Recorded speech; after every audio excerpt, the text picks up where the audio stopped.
Usama bin Laden کی ہلاکت ہو یا مختارہ مائی کے مقدمے سے ملزمان کی بریت، سلمان تاثر کا قتل ہو یا پاکستان کی عالمی کرکٹ کپ میں شکست، تمام موضوعات الیکٹرانک چینل اور اخبارات میں ماہرانہ تجزیوں اور تبصروں سے شائع ہوئے اور ہوتے رہیں گے، مگر ان پر نوجوانوں کی کیا رائے ہے، یہ جاننے کے لیے آپ کو سوشل میڈیا کا قاری بننا پڑے گا۔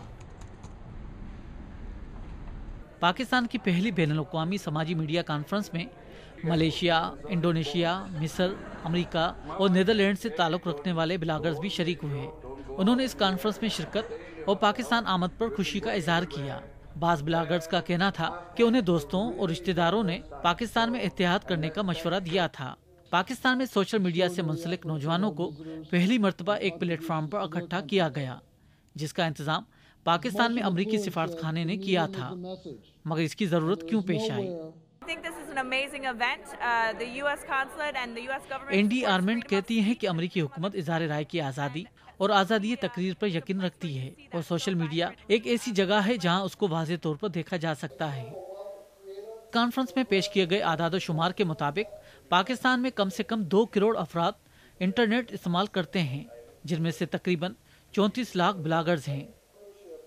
فریہ اختر منگی سافٹ ویئر انجینئر ہیں اور انہیں گوگل نے لائیو بلاگنگ پر ایوارڈ سے نوازا تھا۔ ان کی نظر میں پاکستان میں سوشل میڈیا کتنی مؤثر ہے؟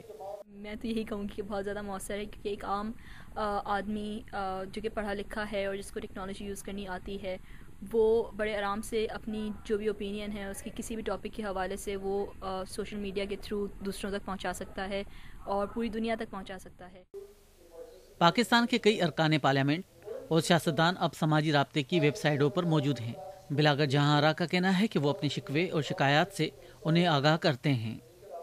اکثر یہ ہوتا ہے کہ بہت سی چیزیں جو بہت ضروری ہیں پاکستان کے لیے، وہ مین سٹریم میڈیا جو ہے وہ ان کو نگلیکٹ کرتی ہے، تو جو بلاگرز ہیں وہ جب اس کو اچھالتے ہیں، تھوڑا وہ ویڈیوز اپلوڈ کر دیتے ہیں یوٹیوب پہ، یا وہ بلاگز لکھتے ہیں یا ٹویٹر پہ اس کا ذکر کرتے ہیں یا فیس بک پہ، اور بہت سے لوگ جب انوالو ہو جاتے ہیں تو پھر وہ تھوڑا سا پریشر پڑتا ہے پولیٹیشنز پہ کہ اس کو دیکھیں اور اس کو ایڈریس کریں ایشوز۔ بعض بلاگرز کا کہنا تھا کہ معاشرے میں بحث مباحثے کی روایت ختم ہوتی جا رہی ہے، جسے سوشل میڈیا نے قائم رکھنے کی کوشش کی ہے تاکہ لوگ گولیوں کے بجائے الفاظ کا تبادلہ کریں۔ ریاض سہیل، BBC، کراچی۔